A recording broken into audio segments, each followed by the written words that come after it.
The Feast in the Abbey by Bloch. A clap of thunder in the sullen west heralded the approach of night yew and storm together, and the sky deepened to a sorcerous black. Rain fell, the wind droned dolefully, and the forest pathway through which I rode became a muddy, treacherous bog that threatened momentarily to ensnare both my steed and myself in its unwelcome embrace. A journey under such conditions is most inauspicious. In consequence, I was greatly heartened when shortly through the storm-tossed branches I discerned a flicker of hospitable light glimmering through mists of rain. 5 minutes later, I drew rein before the massive doors of a goodly-sized, venerable building of gray, moss-covered stone, which, from its extreme size and sanctified aspect, I rightly took to be a monastery. Even as I gazed thus perfunctorily upon it, I could see that it was a place of some importance, for it loomed most imposingly above the crumbled foundations of many smaller buildings which had evidently once surrounded it. The force of the elements, however, was such as to preclude further inspection or speculation, and I was only too pleased when, in reply to my continued knocking, the great oaken door was thrown open, and I stood face to face with a cowled man who courteously ushered me past the rain-swept portals into a well-lighted and spacious hallway. My benefactor was short and fat, garbed in voluminous gabardine, and from his ruddy, beaming aspect, seemed a very pleasant and affable host. He introduced himself as the Abbot Henricus, head of the monkish fraternity in whose headquarters I now found myself, and begged me to accept the hospitality of the brethren until the inclemencies of the weather had somewhat abated. In reply, I informed him of my name and station, and told him that I was journeying to keep tryst with my brother in Viron, beyond the forest, but had been arrested in my journey by the storm. These civilities having been concluded, he ushered me past the paneled antechamber to the foot of a great staircase set in stone that seemed hewn out of the very wall itself. Here he called out sharply in an uncomprehended tongue, and in a moment I was startled by the sudden appearance of two blackamoors who seemed to have materialized out of nowhere, so swiftly silent had been their coming. Their stern ebony faces, kinky hair and rolling eyes, set off by a most outlandish garb, great baggy trousers of red velvet and waists of cloth of gold, in Eastern fashion, intrigued me greatly, though they seemed curiously out of place in a Christian monastery. The Abbot Henricus addressed them now in fluent Latin, bidding one to go without and care for my horse, and ordering the other to show me to an apartment above, where, he informed me, I could change my rain-bedraggled garments for a more suitable raiment while awaiting the evening meal. I thanked my courteous host and followed the silent black automaton up the great stone staircase. The flickering torch of the giant servitor cast arabesque shadows upon bare stone walls of great age and advanced decrepitude. Clearly, the structure was very old. Indeed, the massive walls that rose outside must have been constructed in a bygone day, for the other buildings that presumably were contemporaneously erected beside this had long since fallen into irremediable, unrecognizable decay. Upon reaching the landing, my guide led me along a richly carpeted expanse of tessellated floor, between lofty walls tapestried and bedizened with draperies of black. Such velvet finery was most unseemly for a place of worship to my mind. Nor was my opinion shaken by the sight of the chamber, which was indicated as my own. It was fully as large as my father's study at Nemus.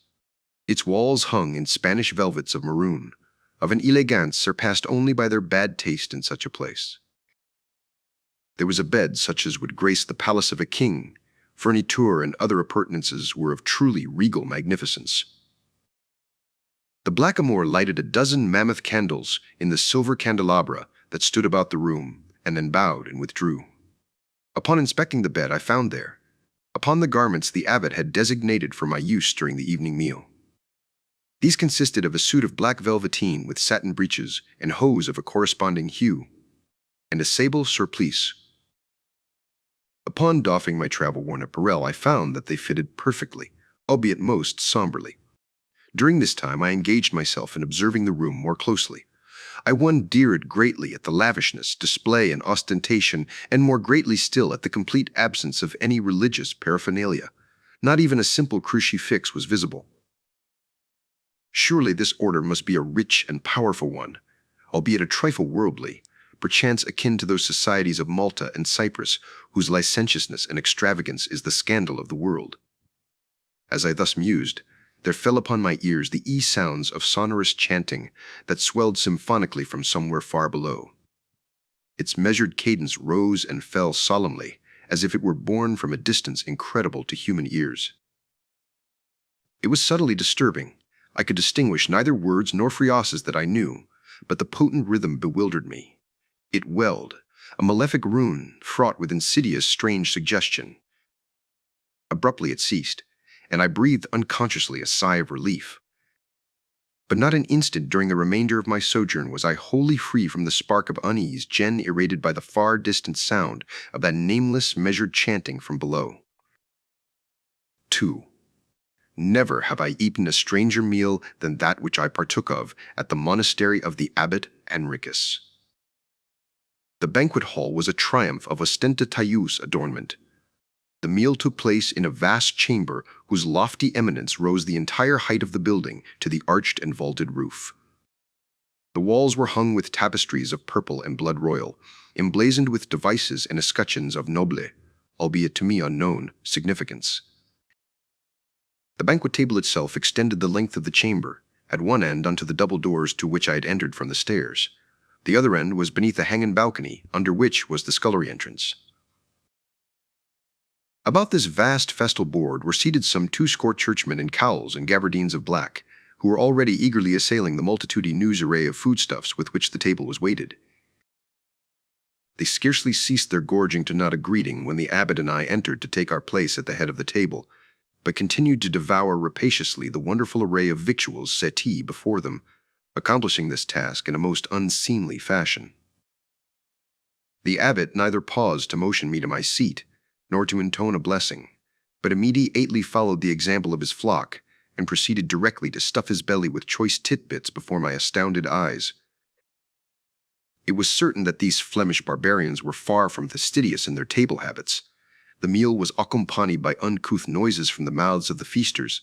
The food was taken up in the fingers, and the untasted remains cast upon the floor. The common decencies were often ignored. For a moment I was dumbfounded, but natural politeness came to my rescue, so that I fell to without further ado. Half a dozen of the black servants glided silently about the board, replenishing the dishes, or bearing platters filled with new and still more exotic viands. My eyes beheld marvels of cuisine upon golden platters. Verily, but pearls were cast before swine. For these cowled and hooded brethren, monks though they were, behaved like abominable boors. They wallowed in every kind of fruit, great luscious cherries, honeyed melons, pomegranates and grapes, huge plums, exotic apricots, rare figs and dates. There were huge cheeses, fragrant and mellow, tempting soups, raisins, nuts, vegetables, and great smoking trays of fish, all served with ales and cordials that were as potent as the nectar of Nepenthes. During the meal we were regaled with music from unseen lutes, wafted from the balconies above, music that triumphantly swelled in an ultimate crescendo as 6 servitors marched solemnly in, bearing an enormous platter of massy beaten gold in which reposed a single haunch of some smoking meat, garnished with and redolent of aromatic spices. In profound silence the Y advanced and set down their burden in the center of the board, clearing away the giant candelabra and smaller dishes. Then the abbot rose, knife in hand, and carved the roast, the while muttering a sonorous invocation in an alien tongue. Slices of meat were apportioned to the monks of the assemblage on silver plates. A marked and definite interest was apparent in this ceremony. Only politeness restrained me from questioning the abbot as to the significance of the company's behavior. I ate a portion of my meat and said nothing. To find such barbaric dalliance and kingly pomp in a monastic order was indeed curious, but my curiosity was regret ably dulled by copious imbibing of the potent wines set before me at the table, in beaker, bumper, flask, flagon, and bejeweled cup. There were vintages of every age and distillation, curious fragrant potions of marvelous headiness and giddy sweetness that affected me strangely. The meat was peculiarly rich and sweet. I washed it down with great draughts from the wine vessels that were now freely circulating about the table. The music ceased, and the candle glow dimmed imperceptibly into softer luminance. The storm still crashed against the walls without. The liquor sent fire through my veins, and queer fancies ran riot through my addled head. I sat almost stupefied when, the company's trencher-mannish appetites being at last satisfied, they proceeded, under influence of the wine, to break the silence observed during the meal by bursting into the chorus of a ribald song. Their mirth grew, and broad jests and tales were told, adding to the merriment. Lean faces were convulsed in lascivious laughter, fat paunches quivered with jollity. Some gave way to unseemly noise and gross gesture, and several collapsed beneath the table and were carried out by the silent blacks. I could not help but contrast the scene with that in which I would have figured had I reached Varan to take my meal at the board of my brother, the good curé. There would be no such noisome ribaldry there. I wondered vaguely if he was aware of this monastic order so close to his quiet parish. Then, abruptly, my thoughts returned to the company before me. The mirth and song had given place to less savory things as the candles dimmed and deep-ending shadows wove their webs of darkness about the banquet board. Talk turned to vaguely alarming channels, and cowled faces took on a sinister aspect in the wan and flickering light. As I gazed bemused about the board, I was struck by the peculiar pallor of the assembled faces. They shone whitely in the dying light, as with a distorted mockery of death. Even the atmosphere of the room seemed changed. The rustling draperies seemed moved by unseen hands. Shadows marched along the walls. Hobgoblin shapes pranced in weird processional over the gur-oined arches of the ceiling. The festal board looked bare and denuded. Dregs of wine besmirched the linen. Half-eaten viands covered the table's expanse. The gnawed bones on the plates seemed grim reminders of mortal fate. The conversation was ill-suited, further my peace of mind. It was far from the pious exhortations expected of such a company. Talk turned to ghosts and enchantments. Old tales were told and infused with newer horror. Legends recounted in broken whispers. Hints of eldritch potency passed from wine, smeared lips in tones sepulchrally muted. I sat somnolent no longer. I was nervous with an increasing apprehension greater than I had ever known. It was almost as if I knew what was about to happen when at last, with a curious smile, the abbot began his tale, and the monkish presences hushed their whispers and turned in their places. It was fortunate, he began, addressing me, that I had ventured here to stay the evening, for there had been other travelers whose nocturnal sojournings in these woods had not reached so fortunate a termination. There was, for example, the legendary Devil's Monastery. Here he paused and coughed abstractedly, before continuing. According to the accepted folklore of the region, this curious place of which he spoke was an abandoned priory, deep in the heart of the woods, in which dwelt a strange company of the undead, devoted to the service of Asmodeus. Often, up on the coming of darkness, the old ruins took on a preternatural semblance of their vanished glory, and the old walls were reconstructed by demon artistry to beguile the passing traveler.